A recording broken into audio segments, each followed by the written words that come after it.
할렐루야. 오늘 닷새째 날입니다. 여러분 신앙생활 하면서 신앙생활을 어떻게 정의 내리고 계십니까? 신앙은 이것이다. 이게 한마디로 말할 수 있겠습니까? 사실 신앙은 하나님만큼이나 광대하고 넓은 측면이 있기 때문에 어느 한 개인이 아무리 하나님을 많이 공부하고 영적 경험을 많이 한다고 해도 한마디로 규정할 수는 없습니다. 그만큼 믿음의 세계는 넓고 큽니다. 그런데 한국 사람들이 갖고 있는 신앙에 대한 오해 한 가지가 있어요. 그것은 예전부터 전해 내려오던 그런 신앙 때문에 그런데요. 일종의 우리나라 심성기도 하고 또 샤머니기도 하고요. 지생명 감천 이란 사고방식에 따르는 신앙관을 많이 갖고 있습니다. 그래서 내가 얼마나 하나님 앞에서 정성을 쌓느냐에 신앙의 무게를 많이 두는 경우가 꽤 있습니다. 이로 인해서 자신의 신앙을 자기 극복과 동일시하는 경우들이 꽤 있습니다. 나를 이겨서 하나님 앞에 더 정성을 들이는 것이 신앙이 아닌가 라고 생각하는 거죠. 그러나 성경 어느 곳에서도 그런 것을 강조하거나 요구하지 않습니다. 그것이 아니라 내가 하나님 앞에서 어떤 존재로 서느냐가 중요한 거예요. 내가 하나님 앞에서 어떤 존재인가, 누구인가. 이게 신앙에 있어서 핵심적인 것입니다. 예를 들어서 오늘 여호수아 3장 본문에서 이스라엘 백성들이 요단을 건너는 순간은 단순히 강바닥이 갈라지고 백성들이 그 길을 건넜다고 하는 기적을 설명하기 위한 것은 아닙니다. 그것보다 훨씬 더 복음의 본질을 담아낼 의도가 거기에 깔려 있습니다. 이런 점 염두에 두면서 함께 3장 8절을 보시면 너는 언약궤를 맨 제사장들에게 명령하여 이르기를 너희가 요단 물가에 이르거든 요단에 들어서라 하라. 여기서 가장 먼저 기억해야 할 것은 하나님께서 그들에게 내리신 이 제사장들이 내리신 명령이에요. 이 제사장들은 하나님의 언약궤를 맨 사람들입니다. 이제 어제 언약궤에 대해 설명을 제가 이미 드렸죠. 언약궤는 일시적으로 기적과 권능과 능력을 상징하기도 합니다. 그러나 그보다 더 중요한 점은 인간이 하나님 앞에서 얼마나 패역한 존재인가를 설명할 수 있는 상징적 물건이 언약궤라고 말씀을 드렸습니다. 세 가지 물건이 담겨진 언약궤 위에 대제사장이 1년에 한 번씩 들어와서 제물로 잡은 어린 양이 흘린 피를 여기다가 붓습니다. 그래서 이 법궤는 인간이 얼마나 하나님의 긍휼히 여김을 받아야 하는 존재인지, 얼마나 어린 양의 보혈의 피가 필요한 존재인지를 기억나게 하는 물건이라 말씀을 드렸어요. 이 법궤가 지금 제사장들의 어깨에 메어져 요단으로 들어갑니다. 이건 무엇을 상징할까요? 단순히 요단으로 법궤가 먼저 들어간다는 뜻이 아니라 이 백성들의 구원을 위해서 오셔서 그들의 죄를 대속하여 죽으실 어린 양의 죽음을 상징합니다. 그래서 세례 요한이 세례받으러 오시는 예수님을 보고 보라, 세상 죄를 지고 가는 하나님의 어린 양이로다 라고 예수님을 소개했어요. 그리고 죄 없으신 예수님께서 요단강 속으로 들어가셔서 죽음을 상징하는 세례를 요한에게 받으십니다. 오늘 본문에 그런 그림이 비춰져 있어요. 10절에 볼 수 있죠. 또 말하되 살아계신 하나님이 너희 가운데 계시사 가나안 족속과 헷 족속과 히위 족속과 브리스 족속과 기르가스 족속과 아모리 족속과 여부스 족속을 너희 앞에서 반드시 쫓아내실 줄을 이것으로서 너희가 알리라. 자, 어린 양의 죽음을 상징하는 하나님의 법궤가 요단강 속으로 들어가는 이 일로 가나안 7 족속을 다 내쫓으실 줄을 알게 될 것이라고 말합니다. 자, 그러면 가나안 족속 7 족속을 쫓아내는 것과 어린 양의 죽음을 상징하는 법궤가 요단강으로 들어가는 것이 무슨 관계가 있습니까? 성경은 이 두 가지 사건의 관계를 아주 중요하게 엮어서 설명하고 있습니다. 이것으로서 너희가 알리라 하는 문장에서 그것이 표현되어 있어요. 자, 이 관계 안에서 우리가 반드시 기억해야 할 메시지가 있습니다. 로마서 8장 32절 말씀입니다. 자기 아들을 아끼지 아니하시고 우리 모든 사람을 위하여 내주신 이가 어찌 그 아들과 함께 모든 것을 우리에게 주시지 아니하겠느냐, 그렇게 말씀하셨어요. 이 말씀은 아들 십자가에 죽기까지 죗값을 지불하신 하나님께서 무엇이 아까워서 다른 것들을 우리에게 안 주시겠냐고 하는 거예요. 즉 어린 양의 죽음으로 우리에게 베풀어 주시는 간섭과 계획이 끝나는 것이 아니라, 그것으로 끝나는 것이 아니라 우리 속에 있는 옛사람의 그림자와 가나안의 원주민까지도 모두 몰아내 주시겠다. 이 선언은 하나님이 예수 그리스도의 보배로운 피, 그 엄청난 대가를 지불하고 우리를 구속사셨기 때문에 우리가 마음대로 내 인생을 좌지우지하고 살도록 방치하지 않으시겠다는 뜻입니다. 이제 잘라낼 것은 잘라내고 가지치기 할 것은 가지치기 하고 몰아낼 것은 몰아내면서 하나님이 친히 우리 인생에 간섭을 시작하시겠다고 하는 말씀입니다. 자, 가나안 원주민을 내가 쫓아내겠다는 말씀은 구속의 은혜뿐만 아니라 그 구원이 완성되기까지 우리를 향한 하나님의 열심과 집념과 계획과 의지와 영원함을 선언하는 놀라운 복음의 선포입니다. 이것이 우리에게 임한 하나님의 작업이에요, 작업. 그렇기 때문에 이 일은 하나님에 의해서 절대로 포기되지 않습니다. 왜? 하나님이 지불한 대가가 너무나 크기 때문에 그렇습니다. 하나님은 한 번 계획하시고 결정하신 일은 반드시 끝장을 보시는 분이에요. 그것을 성경은 영원하신 하나님이라고 표현합니다. 그러니까 하나님이 영원하시다는 말씀, 영원하신 하나님이라는 말이 쓰일 때는 절대로 포기하지 않으시는 하나님이라는 것을 아셔야 됩니다. 오늘 본문에서 우리를 향한 하나님의 계획이 이루어지기까지 잘라낼 것을 잘라내시고 쫓아낼 것 쫓아내시겠다는 말씀은 바로 우리를 향한 하나님의 사랑의 표현이자 확증이고 선포예요. 그 전능하신 하나님의 손에 우리가 붙잡혔다는 사실을 여러분 꼭 기억하시기를 바랍니다. 지금 내 모습이 실패한 모습이든 죄 지은 모습이든 누추한 모습이든 어떤 모습이든 기억하세요.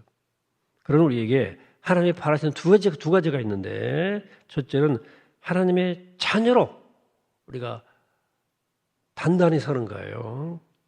근데 우리는 하나님 앞에 나갈 때 자꾸만 조건을 달죠. 내가 돈 좀 벌어서 내가 이 모양 이 꼴인데, 아닙니다. 그런 하나님 앞에 하나님은 전혀 개의치 않습니다. 로마 3장에 의인은 하나도 없다 그랬어요. 그것은 우리가 의인의 모습으로 하나님 앞에 나갈 수 있는 것은 불가능하다는 얘기예요. 의인이 없다 그랬어요. 그래서 하나님은 우리에게 다른 어떤 조건이 아니라 하나님의 자녀란 존재로 나오기를 그토록 바라시는 거예요. 그리고 또 하나님 우리에게 요구하시는 것은 하나님이 다 하신다는 것을 믿는 믿음이에요. 하나님이 다 하십니다. 믿으세요? 예, 아멘 세 사람 했어요? 세 분만 믿으시기 바랍니다. 예. 여러분 하나님이 다 하신다는 걸 믿으십니까? 예. 11절입니다. 바로 온 땅의 주의 언약궤가 너희 앞에서 요단을 건너가나니 이제 이스라엘 지파 중에서 각 지파에 한 사람씩 10명을 12명을 택하라. 온 땅의 주 여호와의 궤를 맨 제사장들의 발바닥에 요단물을 밟고 멈추면 요단 물 곧 위에서부터 흘러내리던 물이 끊어지고 한 곳에 쌓여서리라. 이 본문을 저로 그동안 조금 잘못 해석했고요. 많은 분들이 그렇게 해석하는 경우가 있어요. 하나님은 다 하실 수 있는 분이지만 우리 믿음을 좀 시험해 보신다. 그래서 요단강을 갈라주실 것이지만 제사장들이 발이 요단물에 잠길 때 믿음의 발을 딱 내디디니까 그들이 믿음을 보시고 요단강을 갈라주셨다. 이런 해석이죠. 그러나 요단강이 갈라지는 이 사건은 어떤 인간의 행위나 믿음에 초점이 있지 않습니다. 이 사건은 철저히 구속사적 관점에서 이해를 해야 됩니다. 물이 갈라지는 것은 성경이 어떻게 표현했는가 한번 16절을 자세히 봅시다. 같이 읽죠. 시작. 곧 위에서부터 흘러들이던 물이 그쳐서 사르단에 가까운 매우 멀리 있는 아담 성읍 변두리에 일어나 한 곳에 쌓이고 아라바의 바다 여매로 행하여 흘러가는 물은 온전히 끊어지매. 여기 끊어지다 라는 말이 히브리 말로 카라스예요. 카라스. 이 단어는 흔치 않은 용법의 독특한 히브리어입니다. 자르다. 아브라함과 하나님이 계약할 때 짐승을 쪼개잖아요. 쪼개다, 베다 하는 뜻인데 딱 한 가지 정도로만 쓰였습니다. 그것은 바로 하나님과 인간 사이의 구속적 차원에서 언약에 맺어질 때 사용되었습니다. 그런데 요단강이 제사장들의 발이 물속에 잠길 때 갈라졌나요? 성경은 그렇게 되어 있지만 그 이유는 요단강이 갈라진 것이 아니라 사실은 제사장의 어깨에 법궤가 메어 있기 때문에 갈라진 겁니다. 법궤 때문에 갈라진 거예요. 앞에 언급한 대로 법궤는 예수 그리스도의 죽음을 상징한다고 그랬어요. 바로 예수 그리스도의 그 죽음이 요단강에 들어가는 사건인 거예요. 요단강이나 홍해는 전부 인간의 힘으로는 건널 수 없는 불가능의 장소입니다. 못 건너요, 인간의 힘으로. 근데 그 요단강이 예수 그리스도의 죽음을 상징하는 언약궤를 통해서 쉬운 소를 통해서 갈라집니다. 자르다, 베다, 카라스라는 단어가 여기에 쓰였어요. 하나님의 언약이 성취되는 현장이에요. 다시 말해서 제사장들이 요단물에 발을 내디뎠다는 사실이 근거가 되어 요단물이 갈라진 것이 아니라 어린 양의 죽음을 상징하는 하나님의 법궤가 요단으로 들어가자 요단이 카라스 끊어져 버린 거예요. 요단강이 끊어지자 그 앞에 무엇이 열립니까? 새로운 살 길이 열렸어요. 예수님 내가 그 길이요 진리요 생명이다. 나로 말미암지 않고는 아버지께로 올 자가 없다고 말씀하셨거든요. 따라서 이 사건이 갖다 주는 가장 중요한 포인트는 오직 법궤만 주목하라는 거예요. 법궤만 주목하고 따라가라는 거예요. 나머지는 하나님이 다 하신다는 겁니다. 하나님이 이 일을 전적으로 이루어 주셨다는 거예요. 여러분 신앙생활을 그렇게 오래 했는데도 여전히 사고의 기준이 득도의 수준에 머무는 율법적 신앙생활을 하는 사람이 너무나 많습니다. 여러분 닷새 동안 새벽기도 하시면 잘하셨어요. 근데 우리가 새벽기도 열심히 하고 주일 예배 열심히 드리고 헌금생활 잘하는 것이 신앙생활일까요? 맞지만 또 그렇지 않습니다. 신앙생활이란 내 삶 전체를 포괄하는 거예요. 삶의 어떤 삶의 영역에서든지 내가 하나님 앞에 어떤 존재로 서서 사느냐의 그 기준이 있는 것이지 단순히 신앙생활 행위 몇 가지 가지고 내가 예수 제대로 믿는다 라고 말하지 말아라 한 겁니다. 신앙생활을 자꾸 외적으로 나타나고 있는 어떤 드러나는 행위에만 집중하다 보니까 얼마나 열심히 내는가에 집중이 돼요. 그러다 보니 교회 안에서도 누가 얼마나 종교적 행위를 많이 쌓았느냐에 따라서 신앙의 척도가 매겨지게 됩니다. 여러분 성경에서 거룩하다거나 성결하다거나 성화라는 단어를 쓸 때는 그가 종교 생활을 얼마나 열심히 했고 교회 생활을 얼마나 열심히 했느냐의 차원에서 사용된 적이 한 번도 없습니다. 예수 그리스도와 날마다 동행하며 예수님만이 주님만이 내가 살 수 있는 유일한 길임을 고백하는 사람을 향해서 주님이 내 인생의 전부인 사람을 향해서 거룩하다고 말하는 거예요. 근데 많은 사람들이 잘못 알고 있어요. 그러니까 신앙생활을 하면서도 할수록 자꾸 짓눌리고 속이 시원치가 않은 거야. 만족이 없어요. 신앙생활이 아닙니다. 내 만족이지. 신앙생활은 어린 양의 보혈의 공로 속으로 내 전 존재를 밀어넣는 사건이에요.